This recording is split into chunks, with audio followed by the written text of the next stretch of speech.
Joshua chapter 23. After a long time had passed and the Lord had given Israel rest from all their enemies around them, Joshua, by then a very old man, summoned all Israel their elders, leaders, judges, and officials, and said to them, I am very old. You yourselves have seen everything the Lord your God has done to all these nations for your sake. It was the Lord your God who fought for you. Remember how I have allotted as an inheritance for your tribes all the land of the nations that remain, the nations I conquered between the Jordan and the Mediterranean Sea in the west. The Lord your God himself will push them out for your sake. He will drive them out before you, and you will take possession of their land, as the Lord your God promised you. Be very strong, be careful to obey all that is written in the book of the law of Moses, without turning aside to the right or to the left. Do not associate with these nations that remain among you. Do not invoke the names of their gods or swear by them. You must not serve the Lord, bow down to them, but you are to hold fast to the Lord your God.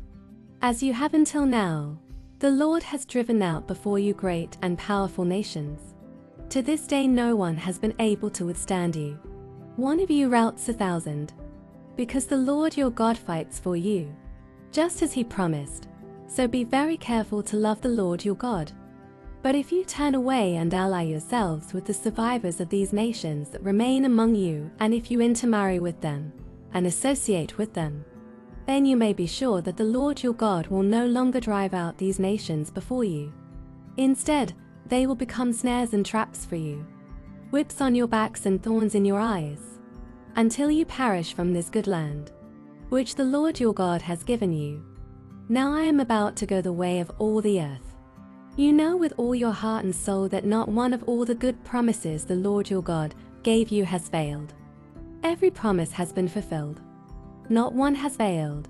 But just as all the good things the Lord your God has promised you have come to you, so he will bring on you all the evil things he has threatened, until the Lord your God has destroyed you from this good land he has given you. If you violate the covenant of the Lord your God, which he commanded you, and go and serve other gods and bow down to them, the Lord's anger will burn against you, and you will quickly perish from the good land he has given you.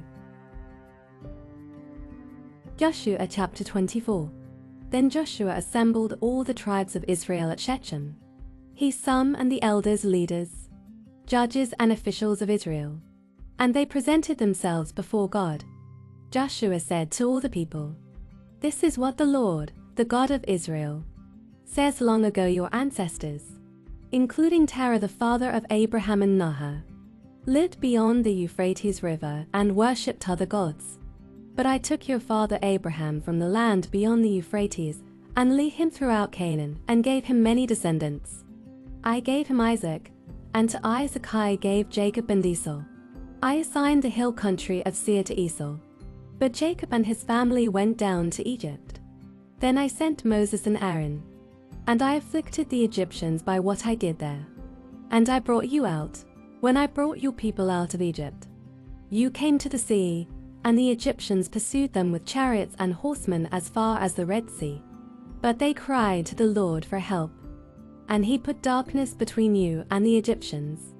He brought the sea over them and covered them. You saw with your own eyes what I did to the Egyptians. Then you lived in the wilderness for a long time. I brought you to the land of the Amorites who lived east of the Jordan. They fought against you, but I gave them into your hands. I destroyed them from before you, and you took possession of their land. When Balak son of Zippor, the king of Moab, prepared to fight against Israel, he sent for Balaam son of Beor to put a curse on you. But I would not listen to Balaam. So he blessed you again and again, and I delivered you out of his hand. Then you crossed the Jordan and came to Jericho.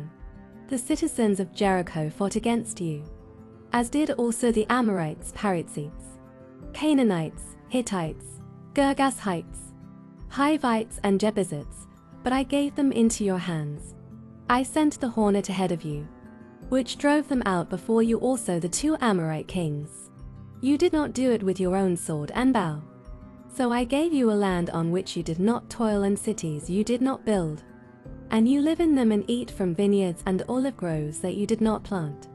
Now fear the Lord and serve him with all faithfulness. Throw away the gods your ancestors worshipped beyond the Euphrates River and in Egypt, and serve the Lord. But if serving the Lord seems undesirable to you, then choose for yourselves this day whom you will serve, whether the gods your ancestors served beyond the Euphrates, or the gods of the Amorites in whose land you are living. But as for me and my household, we will serve the Lord."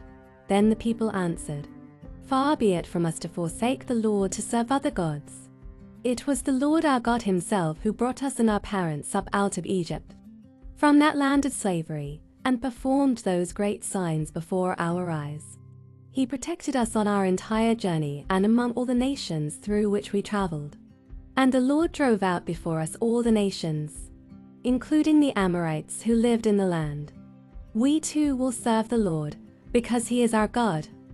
Joshua said to the people, "You are not able to serve the Lord. He is a holy God, he is a jealous God. He will not forgive your rebellion and your sins. If you forsake the Lord and serve foreign gods, he will turn and bring disaster on you and make an end of you, after he has been good to you." But the people said to Joshua, "No, we will serve the Lord."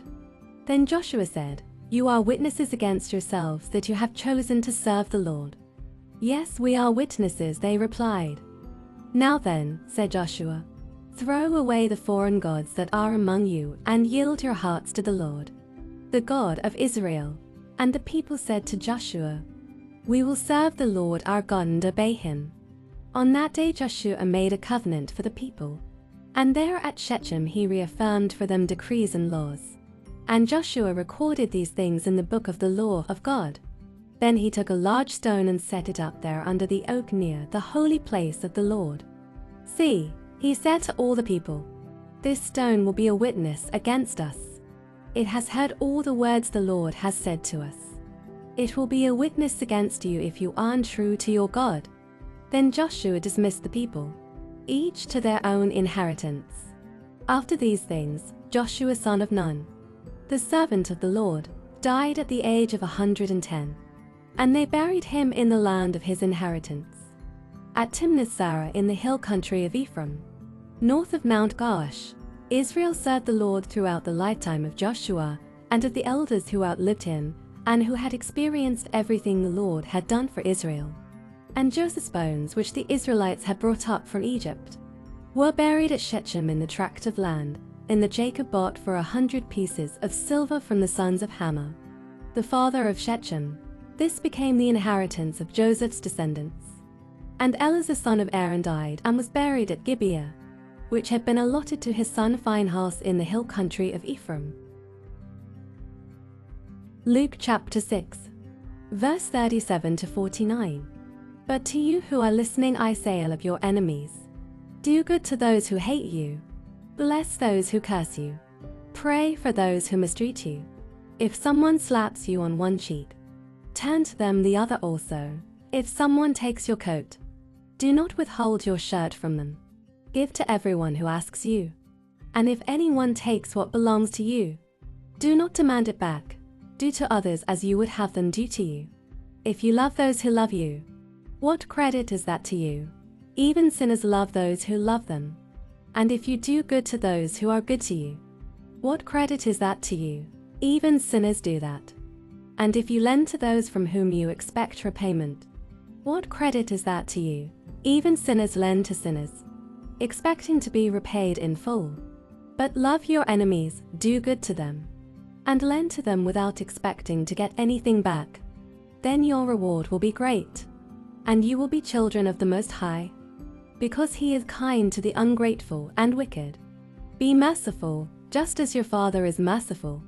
Do not judge, and you will not be judged. Do not condemn, and you will not be condemned. Forgive, and you will be forgiven. Give, and it will be given to you. A good measure, pressed down, shaken together and running over, will be poured into your lap. For with the measure you use, it will be measured to you." He also told them this parable: "Can the blind lead the blind? Will they not both fall into a pit? The student is not above the teacher, but everyone who is fully trained will be like their teacher. Why do you look at the speck of sawdust in your brother's eye and pay no attention to the plank in your own eye? How can you say to your brother, "Brother, let me take the speck out of your eye," when you yourself fail to see the plank in your own eye? You hypocrite, first take the plank out of your eye, and then you will see clearly to remove the speck from your brother's eye. No good tree bears bad fruit, nor does a bad tree bear good fruit. Each tree is recognized by its own fruit. People do not pick figs from thorn bushes, or grapes from briars. A good man brings good things out of the good stored up in his heart, and an evil man brings evil things out of the evil stored up in his heart. For the mouth speaks what the heart is full of. Why do you call me Lord, Lord, and do not do what I say? As for everyone who comes to me and hears my words and puts them into practice, I will show you what they are like. They are like a man building a house, who dug down deep and laid the foundation on rock. When a flood came, the torrent struck that house but could not shake it, because it was well built. But the one who hears my words and does not put them into practice is like a man who built a house on the ground without a foundation. The moment the torrent struck that house, it collapsed and its destruction was complete.